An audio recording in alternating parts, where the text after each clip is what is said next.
Sarah Jo here with a tutorial on how to install an invisible zipper.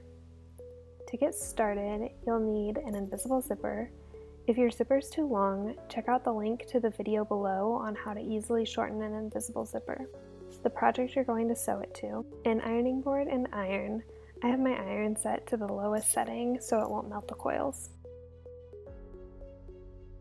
A ruler or measuring tape, pins, an invisible zipper foot or regular zipper foot. In this tutorial, I'm using a regular zipper foot, thread, and a sewing machine. To begin, I'm going to prepare the invisible zipper by pressing the coils open. You can drive yourself crazy and maybe even melt the coils with this step if you try to get them perfectly flat. Just press them as well as you can. The main goal is to loosen them up so it's easier to work with while sewing. I like to re-zip my zipper just to make sure the coils didn't melt before I actually start inserting it. With the zipper unzipped, place the right side of the zipper tape on the right side of the fabric. Align the top stop of the zipper with the top notch and the bottom stop with the bottom notch. To make sure the coils align with the seam allowance called out in the pattern, which is a 1/2 inch, I'll use my ruler to measure 1/2 inch from the edge of the fabric to the coils and pin the zipper in place. I like to add a pin at the top and bottom. You can add more if you like, it's just a personal preference.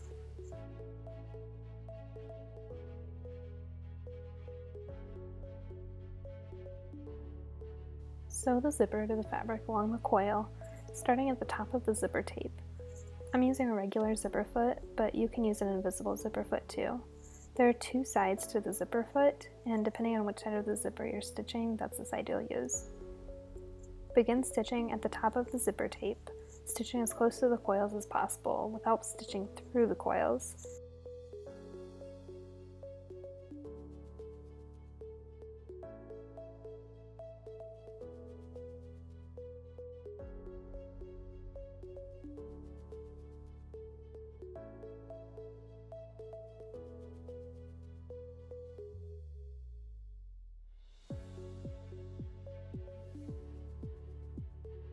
Stitch as far as you can until you reach the zipper pull.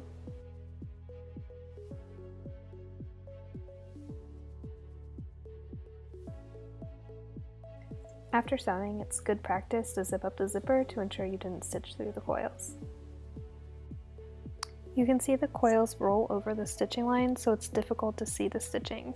That's what you want.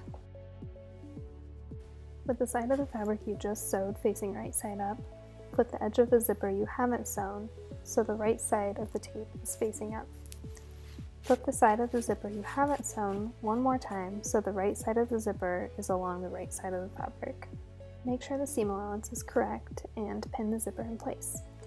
Once the top is pinned, it helps to flip the previously sewn side of the zipper over the portion you're pinning to make it easier when it comes to sewing.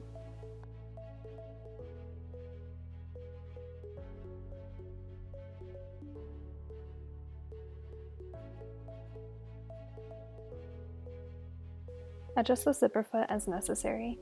My zipper foot has 2 sides, so I'll need to change the side of the presser foot I used to sew this side of the zipper. Begin stitching at the top of the zipper tape, stitching as close to the coils as possible without stitching through the coils.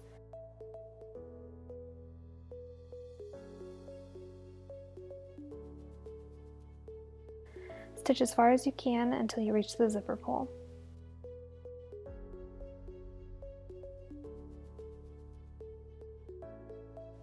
Zip the zipper to make sure it zips properly.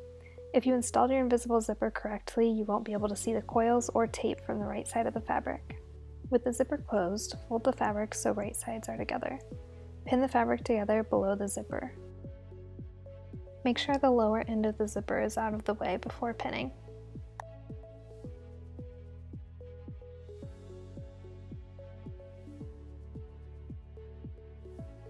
Sew the seam allowance below the zipper. Make sure to follow whatever seam allowance is called out in your pattern. Mine's a 1/2 inch, so that's what I'll be using. Everyone does this part differently, but I like to start stitching from the end furthest from the zipper. Start stitching and stitch until you get as close to the bottom of the zipper as possible.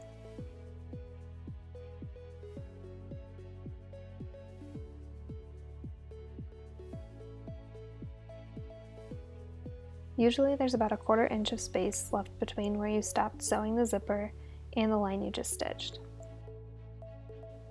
To finish closing the seam, stitch the zipper tape to the seam allowance.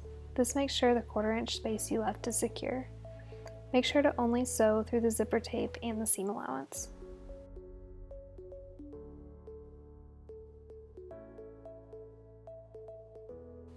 You only need to do this for the bottom portion of the zipper. This makes sure that the 1/4 inch gap is secure. Repeat this step on the other side, sewing the zipper tape to the seam allowance.